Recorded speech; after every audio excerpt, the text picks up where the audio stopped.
yesterday. No deals for tagged running back Saquon Barkley, Josh Jacobs, Tony Pollard. With more on that, nice enough to join us. He covers the Raiders for Sports Illustrated's Raiders Today. Hondo Carpenter. How are you today, Hondo? Hey, guys. Thanks for having me on. I love Sactown, so any chance to talk there is a good day for me. So thanks for having me. Well, thank you. We appreciate it. Josh Jacobs did not come to terms with the club on that extension after just a great year last year. Where do you think this situation is headed, Hondo? Well, first of all, I appreciate, again, you having me on. And I reported after the season that they were going to franchise tag him, and they did. I also have been reporting for weeks that I did not expect a long-term deal to get done. Now, the Raiders love Josh. They have a great relationship with him. He loves the Raiders. It's not any kind of animosity. The problem is they're disagreeing over how do you define a long-term deal? I've been reporting for several weeks that this is what was going to happen. And he will show up at camp to play this year. He's not going to leave over $10 million on the table. That's generational wealth. And how do I think it's going to end up? He's going to play out the franchise tag, and then we're going to see where we're at next year. And again, it'll be a year older. You know, the Raiders are not like they used to be. They're now led by Dave Ziegler, who is financially responsible. They're not going to go out and pay people just because they're popular. They would rather see a guy leave a year early than stay a year late. So they wanted him. They were willing to make an offer to him. In fact, they made their last offer late Friday, early Saturday. And it was a couple of different options, but it wasn't what Josh was looking for. And so he said no.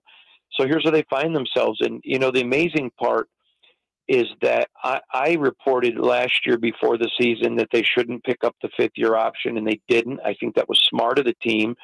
The first 3 years, Josh was good. I'm not saying he wasn't, and he's a good kid, by the way. But he would take himself out of the game in key situations. He would be injured. And so his best year came in a contract year. Well, at a position that already has a very short NFL shelf life, you can't afford to give a long-term deal, especially to a guy whose best season was in his contract year. It had danger written all over it for the Raiders, and I think that they were prudent. I think they did the right thing. Hondo, I'm curious, how close was Josh Jacobs to actually signing an extension with the Raiders? I saw a tweet yesterday from Tom Pelissero saying how he had a deal ready to sign. He was sitting in the parking lot of the Raiders facility with Max Crosby ready to sign an extension. Obviously didn't sign it. How close has this extension gotten at points? It's been close. I mean, they were there. I mean, the Raiders were, they were willing to make a long-term deal. That's why I mentioned a moment ago, there was a couple options on the table. One was even longer than the other, but it was going to have some markers that Josh needed to hit. And you know what? If the productivity remained high, they were absolutely willing to go in that direction. I think Josh was looking for more of a guaranteed deal, not necessarily with some markers in it. And I understand, the amazing part, and you two will appreciate this because you guys have a great show. You understand the game. When I walk into an NFL stadium every week in the fall to cover a game, everybody in that building's getting paid but the fan. And all of us are getting paid by the fan. And so when fans hear the term, it's a business, they get pissed. And you know what? You can't blame them because it's not for them. It's a passion. But for the rest of us, it is a business. Were they close? Yeah. I mean, if they're a few $1 million, if that's a close. But at the end of the day, the Raiders were just not willing to budge on mortgaging the future. If they were willing to go farther in the future, if there was some willingness to take some some markers. If there's certain productivity, it can guarantee a next year. And, you can't blame the Raiders for being careful. I put it to somebody this way, and it's not fair to Josh because I want you to know he's a great kid. He's been a great player. He's been a great teammate. But if you're marrying a gal that's been married 11 times, it's not unfair to ask for a prenup. And I understand. I'm not saying Josh has done anything wrong, but he's at a position that consistently, when the big deals get done, there are very few guys and a very elite group who play well on a long-term second deal, let alone a third. Now, this would be a second. And I think the Raiders just played the numbers, and they did what was best in the best interest of the franchise. Catching up with Hondo Carpenter from Sports Illustrated's Raiders Today, covers the Raiders for Raiders Today. It's been suggested, Hondo, and to my knowledge, you have not reported this, but it's been suggested that Josh Jacobs is trying to prove a point here about the value of running backs. We know that clearly running backs are being devalued around the league. Do you think that's true? And if it is true, is that a fight that he has a chance to win? Yes and no. I think he would absolutely like to, fight that fight. I think he's talking to a Derrick Henry and a Saquon and others. I think they all want to do it. But here's the problem. You're a member of a union, and you and your union agreed to where you're at. Yeah. So you can whine, you can cry, and I'm not saying Josh is doing that, although I think others are at his position, not Josh. But the problem is, and here's the big thing, you're stuck till 2030. So conceivably, Josh's career is probably going to be over when the next, collective bargaining agreement's made. But this is not. There's no victims here. I mean, some people on social media acting like Josh is a victim. He's going to get paid over $10 million to play football. Let's not pretend like this is a victim. He's not. And you may not like the system, but you voted for it. You may not support the system, but this is what your union agreed to.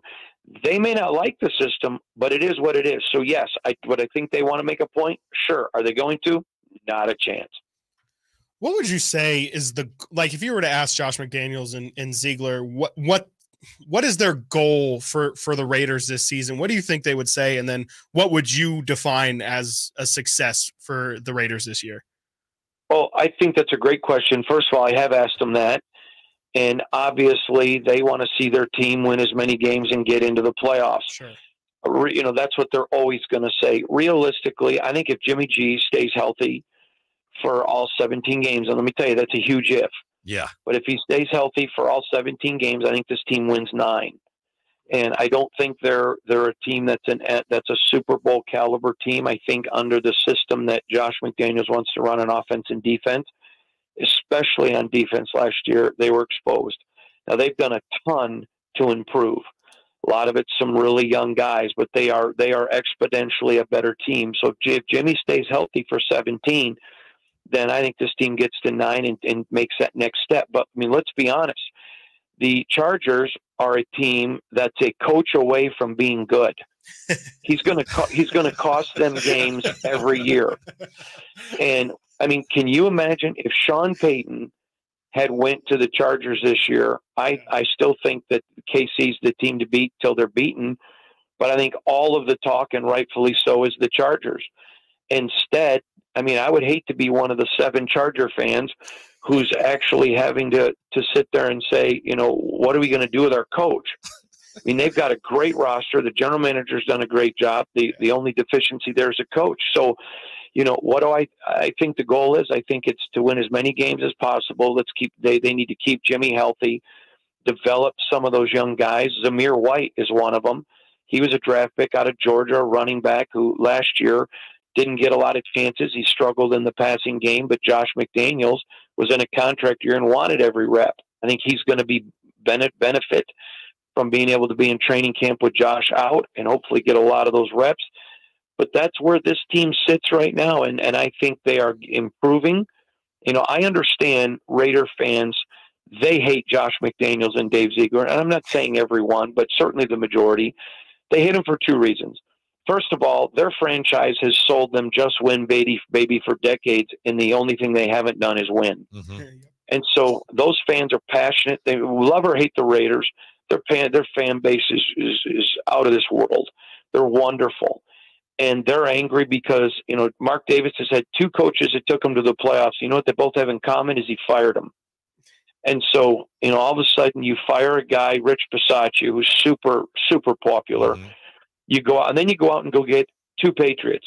And if there's one thing the Raiders hate more than Roger Goodell and the NFL and Pete Rozelle, it's the Patriots and the tuck roll. Right. So you go get those 2 guys.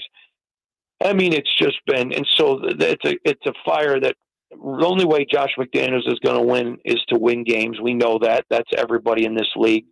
But that's the only way he's going to win the fan base, and they know it. And to their credit, one thing I respect about Dave Ziegler and Josh McDaniels is they've got the trust of Mark Davis. He trusts him. He wants to build something long-term. It's why he gave Gruden a 10-year deal. And so he's going to be patient with him.